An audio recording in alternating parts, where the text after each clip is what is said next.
Hello साथियों, welcome to success steps. कैसे हैं आप सब? आप सभी का पुनः स्वागत करता हूं सक्सेस स्टेप्स पर।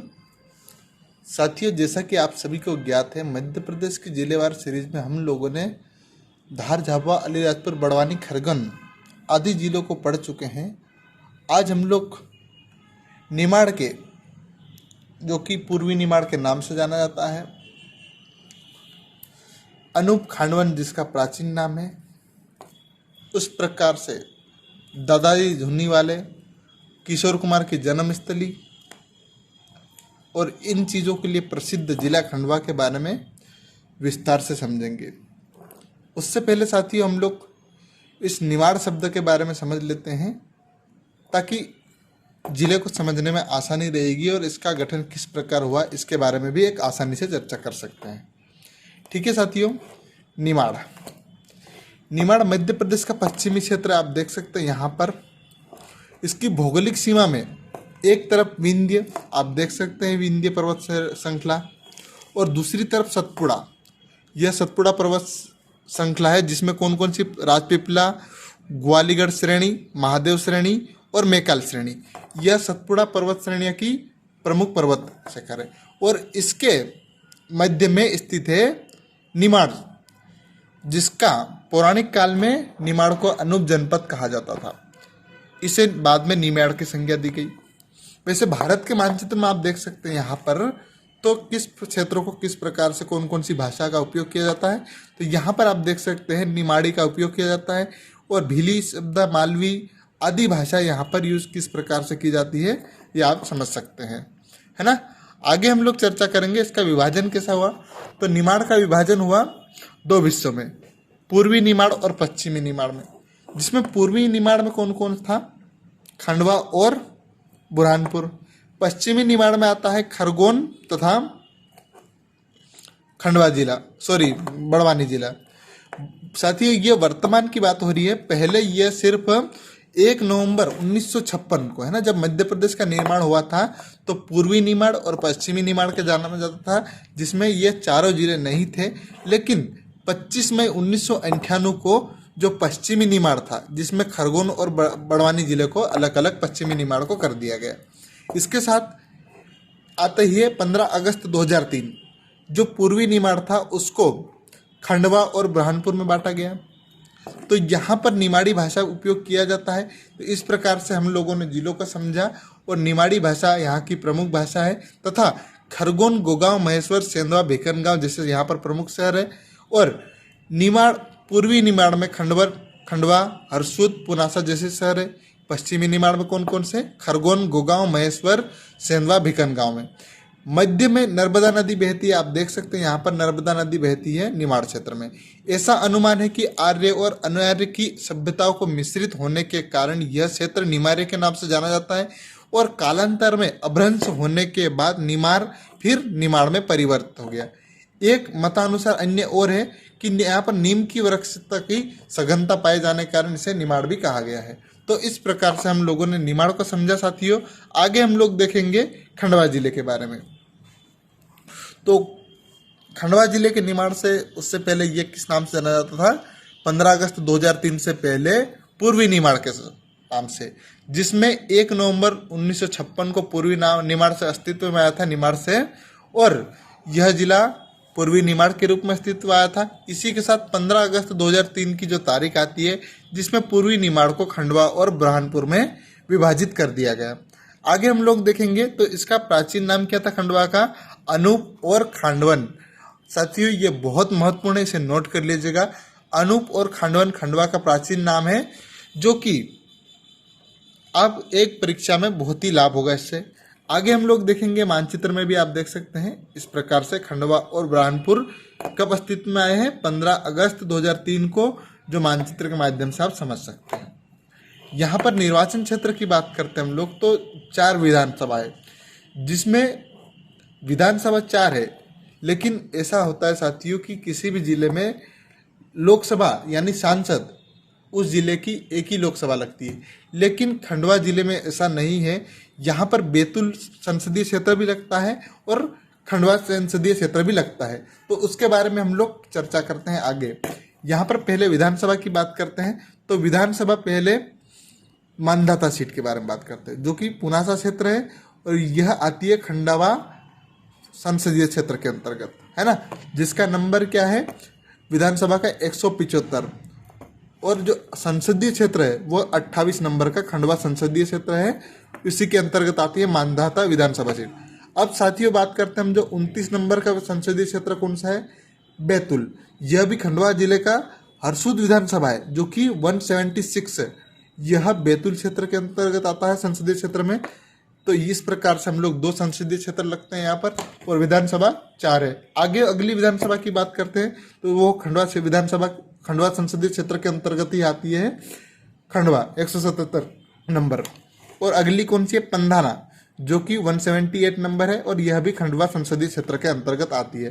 तो इस प्रकार से हम लोगों ने क्या समझा, निर्वाचन क्षेत्र जहाँ पर बैतूल और खंडवा संसदीय क्षेत्र लगते हैं, और विधानसभा पंधाना, खंडवा, मानधाता तथा हरसूद, यह चारों विधानसभा स्थित है। हरसूद बैतूल विधानसभा के क्षेत्र के जो है हरसूद विधानसभा है वह बैतूल संसदीय क्षेत्र के अंतर्गत आती है, शेष अन्य है वह खंडवा संसदीय क्षेत्र के अंतर्गत आती है ना। आगे हम लोग चर्चा करते हैं यहाँ तक, तो यह अंग्रेजी शासनकाल के अनुसार 1864 से ही जिला मुख्यालय रहा खंडवा जिला, और इस स्थान पर 4 ऐतिहासिक कुंड है। कौन कौन सा, सूरज कुंड, पज्ञ कुंड, भीम कुंड और रामेश्वर कुंड। यह कौन कौन सी दिशा में, आगे हम लोग वीडियो में चर्चा करेंगे।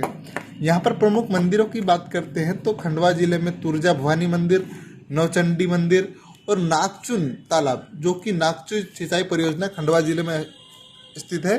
तो यहाँ की प्रमुख सिंचाई परियोजना भी यह एक मानी जाती है, नागचुन तालाब के अंतर्गत आती है। आगे देखते हैं हम लोग, यहाँ पर दादाजी धुनीवाले का मंदिर है, जो कि एक इनका नाम था केशवानंद जी महाराज। ये महान संत थे, और दादाजी डंडे वाले के नाम से भी इन्हें जाना जाता है। किस नाम से जाना जाता है, केशवदास जी महाराज, जब दादाजी धुनी वाले, इनको दादाजी डंडे वाले के नाम से जाना जाता है। उन्होंने 19वीं सदी और 20वीं शताब्दी में भारत और खासकर मध्य भारत के क्षेत्र में यात्रा की। दुनिया भर में उनके लाखें भक्त उन्हें शिव भगवान के रूप में मानते हैं, और उन्होंने भक्तों को साक्षात शिव जी के रूप में दर्शन दिए, है ना। 8वीं शताब्दी में एक बड़े साधु और श्री गौरी शंकर जी महाराज अपनी टोली के साथ नर्मदा मैया की परिक्रमा किया करते थे। वह शिव जी की बहुत बड़े भक्त थे। कौन थे, श्री गौरी शंकर जी महाराज, और नर्मदा परिक्रमा कर रहे थे। तो यह बहुत बड़े शिव भक्त थे, और उन्होंने नर्मदा की घोर तपस्या की तथा और प्रार्थना की कि उन्हें भगवान भोलेनाथ के दर्शन हो।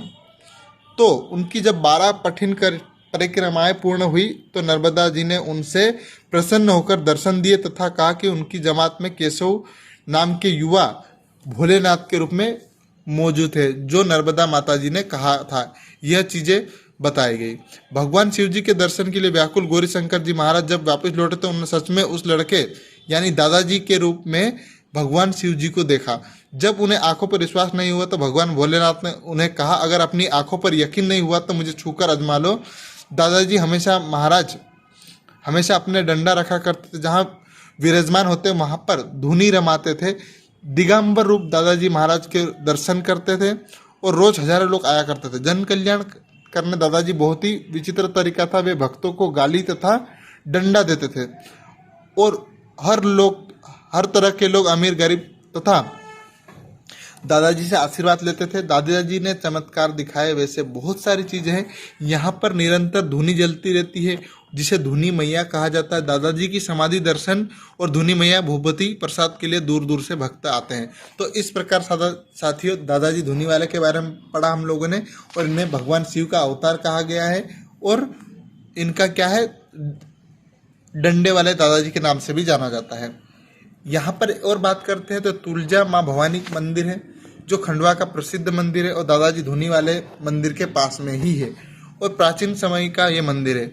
भगवान राम वनवास के दौरान यहाँ पर 9 दिन गुजारे थे, ऐसा कहा जाता है। तो तुलजा भवाना माता मंदिर में भगवान राम ने वनवास के दौरान 9 दिन निकाले थे। आगे हम लोग देखेंगे माँ नवचंडी मंदिर, है ना। यह भी खंडवा के रामेश्वर क्षेत्र में स्थापित है। इसको हम लोग कुंड में जब पढ़ेंगे तो उसको रामेश्वर क्षेत्र के बारे में भी समझेंगे। नवचंडी माँ को समर्पित मंदिर है और यह चीजें भी आप खंडवा जिले में देख सकते हैं। यहाँ पर गौरीकुंड ऑडिटोरियम है जो किशोर कुमार गांगुली की याद में, यहाँ के प्रसिद्ध सुप्रसिद्ध गायक कलाकार थे, उनकी याद में गौरीकुंज ऑडिटोरियम यहाँ पर निर्माण किया है। यहाँ पर घंटाघर भी बहुत प्रसिद्ध है साथियों। आगे हम लोग चर्चा करेंगे जो कुंड थे, यहाँ पर सूरज कुंड, पद्म कुंड, रामेश्वर कुंड और भीम कुंड, ये चारों कुंड यहाँ पर स्थित है और इनकी स्थिति हम लोग देखेंगे चारों दिशाओं में स्थित है। पूर्व में कौन सा? सूरज कुंड है ना, और पश्चिम में पद्य कुंड स्थित है खंडवा में, और रामेश्वर कुंड और यह उत्तर में स्थित है, और दक्षिण में भीमकुंड स्थित है।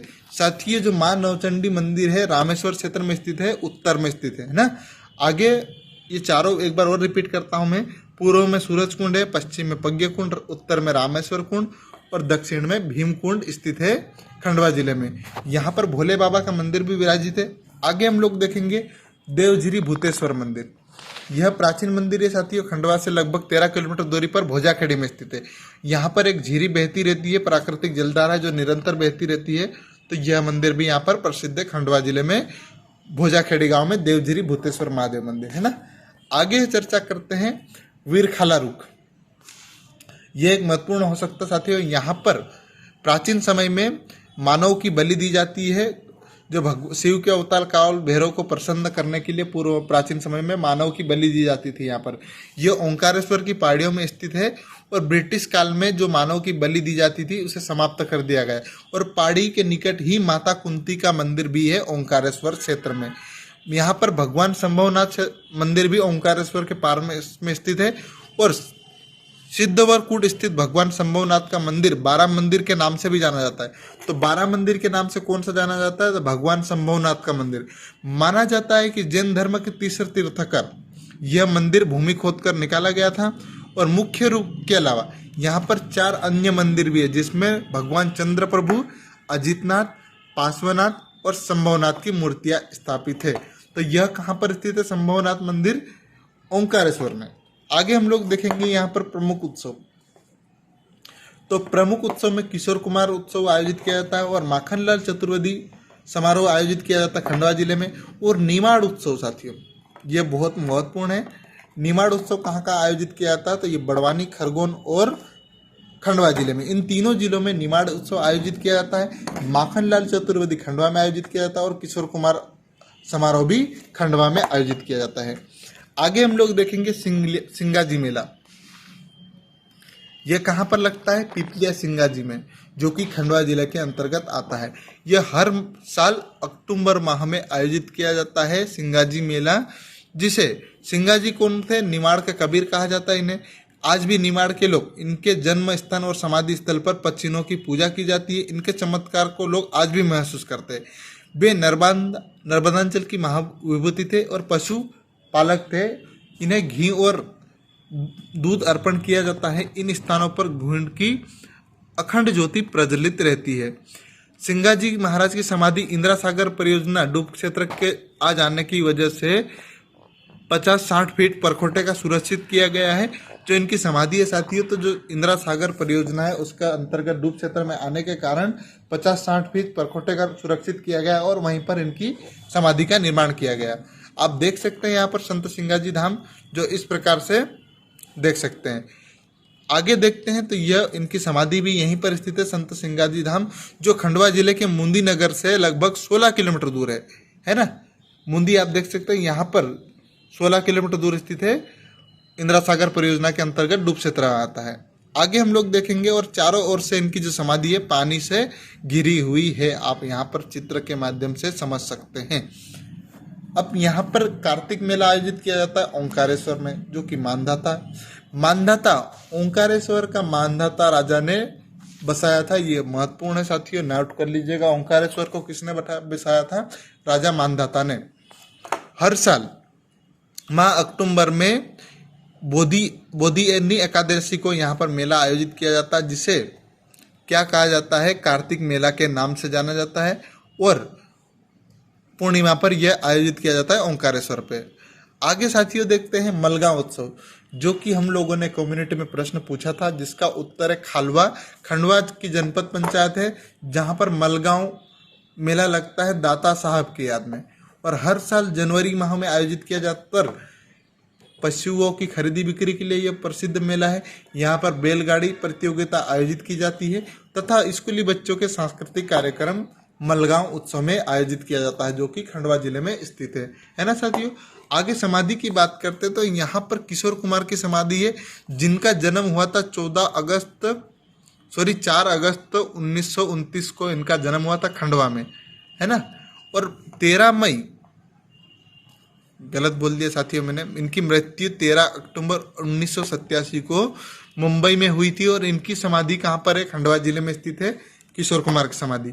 आप देख सकते हैं चित्र के माध्यम से, यहीं पर किशोर कुमार की समाधि है, जिनका जन्म कब हुआ था? 4 अगस्त 1929 को, और 13 अक्टूबर 1987 को इनकी मृत्यु हुई थी। आगे हम लोग देखेंगे यहाँ पर दादा धुधनी वाले की समाधि है, जिनका वास्तविक नाम क्या था? केशवानंद जी महाराज, और बहुत बड़े संत थे। ये चीज़ें हम लोगों ने पढ़ चुके हैं आगे। और यहाँ पर कोई भी दुआएं मांगी जाती है वो हमेशा पूरी होती है। अन्य समाधि की बात करते हैं साथियों खंडवा जिले में, तो ब्रह्मगिर महाराज की समाधि है, जो कि खंडवा में स्थित है। और निमाड़ के कबीर के नाम से जाने जाने वाले पिपलिया सिंगा जी मुंदी में स्थित है। और बुखारदास बाबा, यह छनेरा गांव है, जो हरसुद क्षेत्र था, पुराना हरसुद था, उसको बसाकर नया छनेरा गांव बसाया गया और न्यू हरसुद के नाम से जाना जाता है। वहां पर बुखारदास की बाबा है, उनकी समाधि स्थित है। आगे साथियों देखते हैं यहाँ पर सिंचाई परियोजना, बहुत महत्वपूर्ण है यहाँ पर, इसको ध्यान से देखिएगा। तो नदी घाटी परियोजना में चर्चा करते हैं पहले। तो यहाँ पर नर्मदा नदी बहु घाटी उद्देश्य परियोजना के माध्यम से समझेंगे पहले, क्योंकि इस जिले की बहुत महत्वपूर्ण है। और यह नर्मदा घाटी बहुउद्देश्य परियोजना मध्य प्रदेश की सर्वाधिक क्षेत्र में स्थित है, नर्मदा नदी पर स्थित है। और इस परियोजना के तहत 29 बड़े बांध, 135 मध्यम बांध तथा 3000 छोटे बांध बनाए जा रहे हैं, जो नर्मदा और उसकी सहायक नदी पर बनाए जाएंगे। और इस प्रकार यह मध्य प्रदेश की सबसे बड़ी नदी घाटी बहुउद्देश्य परियोजना मानी जाती है। और इस नदी पर 2 उप परियोजना बनाई गई है, जिसमें कौन कौन सी है? इंदिरा सागर परियोजना और सरदार सरोवर परियोजना। सरदार सरोवर परियोजना की बात करेंगे उससे पहले हम लोगों को इंदिरा सागर परियोजना के बारे में चर्चा करते हैं। तो यह खंडवा के पुनासा गांव में स्थित है और यहाँ पर बिजली उत्पादन क्षमता है 1000 मेगावाट, जिसका शुभारंभ कब हुआ था? 23 अक्टूबर 1984 को भारत की पूर्व प्रधानमंत्री भारत रत्न इंदिरा गांधी ने किया था। इस योजना के तहत हरसुद गांव था, वह डूब क्षेत्र में आ रहा था, जिसको पुनर्वास कर छनेरा गांव बसाया गया। आप देख सकते हैं यहाँ पर ये ओल्ड हरसुद है और छनेरा गांव आगे बसाया गया। इसको उससे पहले एक और बाबा आमटे और मेघा पाटकर का प्रश्न कई बार पूछा जा चुका, तो यह इनका आंदोलन का संबंध नर्मदा आंदोलन से है। और आप समझ सकते हैं यहाँ पर मानचित्र में यहाँ पर स्थित है, जिसका निर्माण हुआ था इंदिरा सागर परियोजना 23 अक्टूबर 1984 को भारत की पूर्व प्रधानमंत्री इंदिरा गांधी के द्वारा।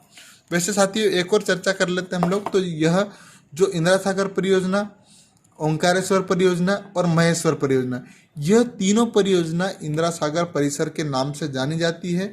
तो यह महत्वपूर्ण है, जिसमें महेश्वर परियोजना जो कि खंडवा जिले में नहीं आती है, यह खरगोन जिले में आती है और मंडलेश्वर गांव में स्थित है।